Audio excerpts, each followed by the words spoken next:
Hey guys, so today I'm doing another solve critique. This is for Heewon, who is a friend of mine. He's a solver in my area, and we go to a lot of competitions together, and we're about the same level. We probably both average maybe mid or high 8 on 3x3. And yeah, this critique's kind of special because I'm going to be looking at actually some of his official solves. The solves I'm looking at are part of his PR average from a couple months ago, which is still his current PR of 8.13, which those are some phenomenal times, obviously. And yeah, he sent me the reconstructions for all 5. I'm only going to be looking at the middle 3, so solves 2, 3, and 4. They just stuck out to me as kind of interesting. So those are the ones I'm going to be looking at. And yeah, let's do it.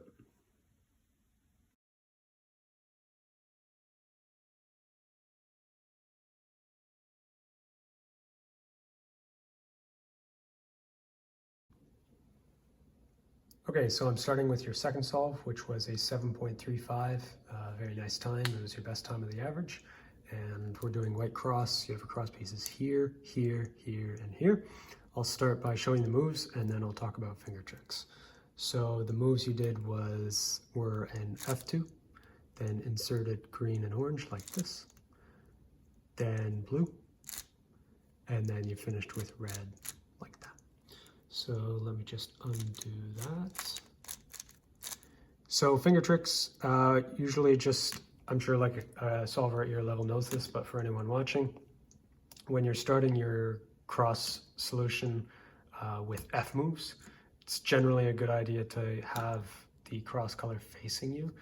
You might think you always want your cross color on bottom, but when you start with the timer, starting with F moves from there can be quite awkward. It's a lot easier if your cross color is facing you to start. So if you wanted to do it that way, the way that would execute, I think is best, is from here, you do F2, then these two, and then you would kind of reroute your cross color to the bottom as you do this R2, like that, and then you would finish with red. So that's one execution. I would probably go for that one.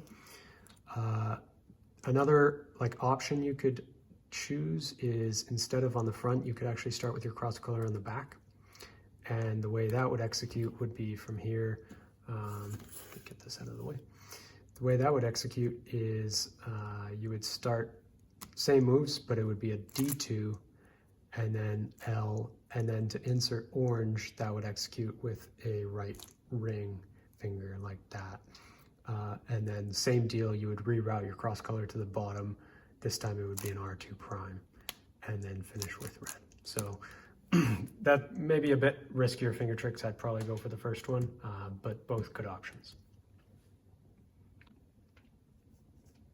And the only thing I'd add for cross, I think your solution was fine. A different solution would definitely call to me on this scramble if I were to do white cross. So yeah, maybe it's just something to look at. I think it's just personal preference. One's not clearly better than the other, but I would put green in first, then D2, then blue, orange, and then red. So that's the cross solution I would opt for. Yeah, I think they're both good, something to look at. So moving on to your F2L, your first pair was this red-green, and you had kind of a funny solution for this. You actually rotated, so you rotated like this to set it up with your right hand, and then rotated back to insert into the back left. So first pair into the back left's obviously good, but there's no need for those rotations. I'm sure you know that. So yeah, we can just set it up like that, and then insert into the back. So from there, your F2L was pretty fluid.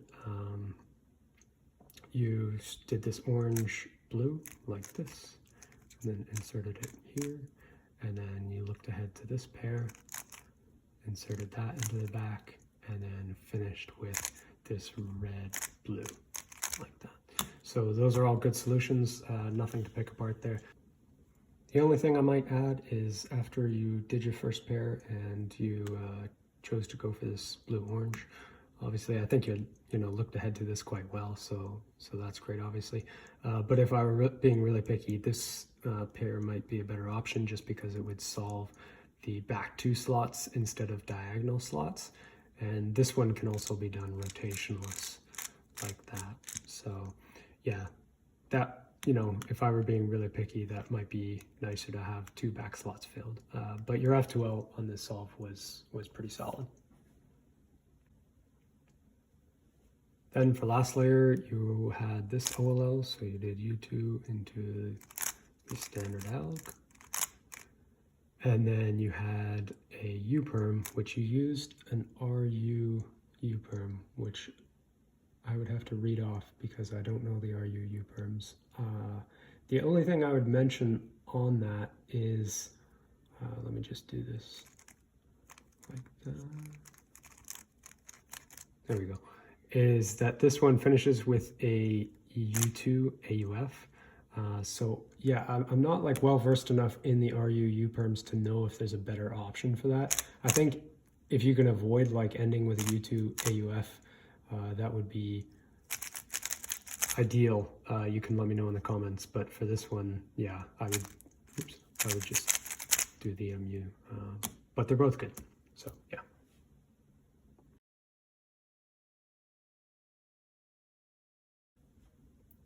So moving on to this is the third solve. It was an 8.23. You have your cross pieces here, here, here, and here. And the way you solved this was by doing a U2 and then D, so you can put green, red in together. And then you solved this with RF. Make sure you're doing F with your ring finger like that. Then you inserted orange, and then finished with blue with an L2. So yeah, I find that solution a little bit tricky to finger trick. Admittedly, it's not like a very easy cross solution. The only thing that I might consider, like, yeah, it's arguable if it's better, but it's something to think about, is to put blue and orange in together. So starting from here, you would go like that. And then these two are ready to go in next to each other, so the cross would finish like that. So yeah, that's another solution to consider. So moving on to your F2L, you had quite a nice F2L again on this solution, on this solve. So your first pair was this red-green, which is quite a nice solution. Just inserted it like that. The only thing really to critique there is first pair going into the front right, definitely not ideal. Can be tricky for look ahead because you have all these blind spots on the back and left of the cube. But sometimes, you know, if that's the first thing you see, sometimes you just got to go with it. And then I imagine you looked ahead quite well to this pair, and you chose a good rotation here. You rotated this way so that you could fill your left slots. So that's good, and then that was a simple insert. And then this was the next pair you saw. This guy actually got paired up. I imagine this was just the first thing you saw, so you chose to do that, and it worked out because this guy stayed paired. If you could see that that was going to stay paired, then good job, because I could not see that. But so that, yeah, that worked out well. And then here, I was happy with your insert here because you finished your third pair like this, and you chose to just go straight into R prime U2R, which is definitely the best option. It flows better from the third pair, and it's just straight up faster than doing that. But I do see people do that a lot, so yeah, I was happy to see you do that. And then for OLL, you just had this guy, and then the exact same case for the U-perm. So yeah, my thoughts are the same on that. The only thing I wanted to mention, yeah, going back to the cross solution that I had found, again, I think my cross solution is like, it's a bit simpler. Yours has like, it has so many moving parts, I think is why I didn't like it initially. And mine is a lot more just R and F, so it was sort of easier to look ahead into F2L. And in this case, I think the progression was a bit nicer because if you do my solution like this, this red-green was pretty easy to look ahead to, at least to know that they were going to be like in the top and the front. And then that solves the first pair into the front left. So I think, and then, you know, moving forward, it is what it is. But yeah, I think that's maybe a solution to consider.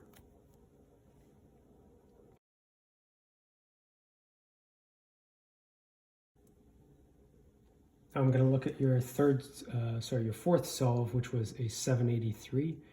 And this one has quite a nice scramble. So you have two cross pieces already solved, and then your last two are here and here. And again, I'll show the moves and then talk about finger tricks. So the moves are just going to be inserting green and then moving red over and inserting that. So for finger tricks, which way does that go? That goes that way. For finger tricks, again, starting with, you know, in this case, like a B move, sort of similar with as an F move in the sense that you don't want to start with your cross color facing down. It's just very awkward from the timer finger trick wise. So in this case, again, there's two good options. One is to start cross color facing you, and it would look something like this. It would be a B with your ring finger, and then U2, and then reroute your cross to the bottom as you do that R2. So that's one good option. Another good option is to, again, I'd probably go with that one, but another like decent option, I guess, is cross color facing back. Start with the timer here, and then this B move would be with your right index, and then you would do the U2 with your left hand, and then same thing, you'd reroute the cross to the bottom as you do an R2 prime in this case. So moving on to your F2L, the first pair you did, which I'm positive you tracked or you planned in inspection, was this red-green. And if you remember, your last move to finish your cross was an R2. So it would have been nice for you to cancel into this pair with something like that, to do those at the same time, but you didn't, which is fine. But yeah, maybe a small optimization. So you just inserted that guy, and then you still went for the U2 insert here, which I think is good. It's definitely the fastest one to do U2 with your left hand there. And then you saw this pair, which is definitely the next best option. I think you like struggled a little bit on the execution for this guy, but you eventually got the job done there.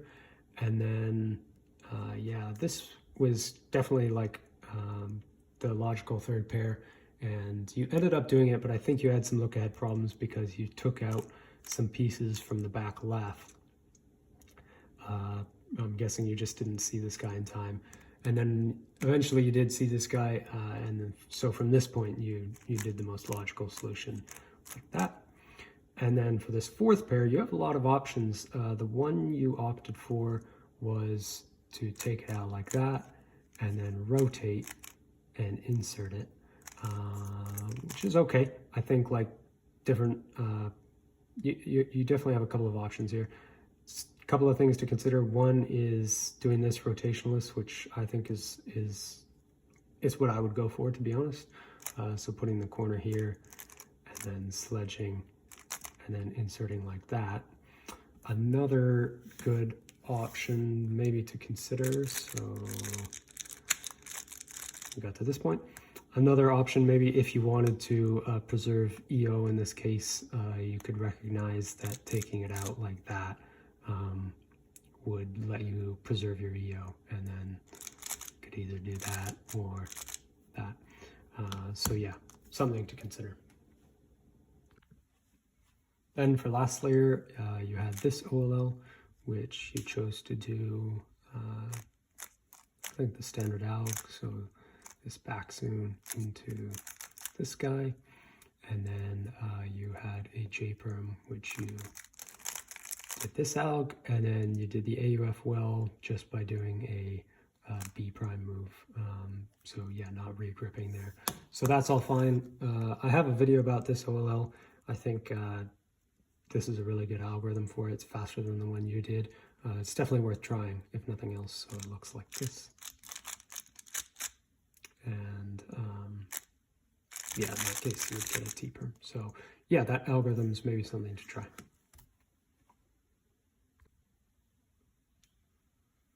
So looking back at these solves, I saw, a lot of really positive things. I think your F2L solutions and technique are pretty much down pat.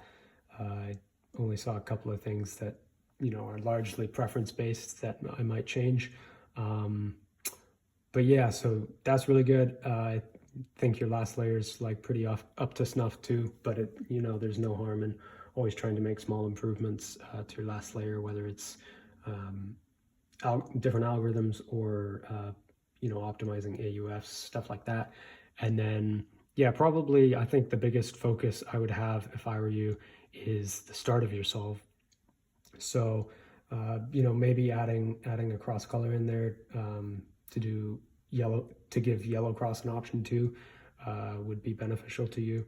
And yeah, I think like it goes hand in hand with my second tip, which is trying to look as far as you can into inspection, which is super beneficial for a solver at your level, just to sort of get things flowing really nicely. And it sort of has compounding effects. You're able to look ahead a lot more easily. And it goes hand in hand with adding a cross color of yellow, because probably you're going to be like skewered the most in terms of your inspection when you're given a really difficult cross. So if you can sort of mitigate those bad cases by giving yourself like another option, I think you'll definitely see some pretty serious benefits there. So yeah, keep it up. Thanks for sending in the solves. If anyone else wants to have their solves critiqued, just let me know. And thanks for watching.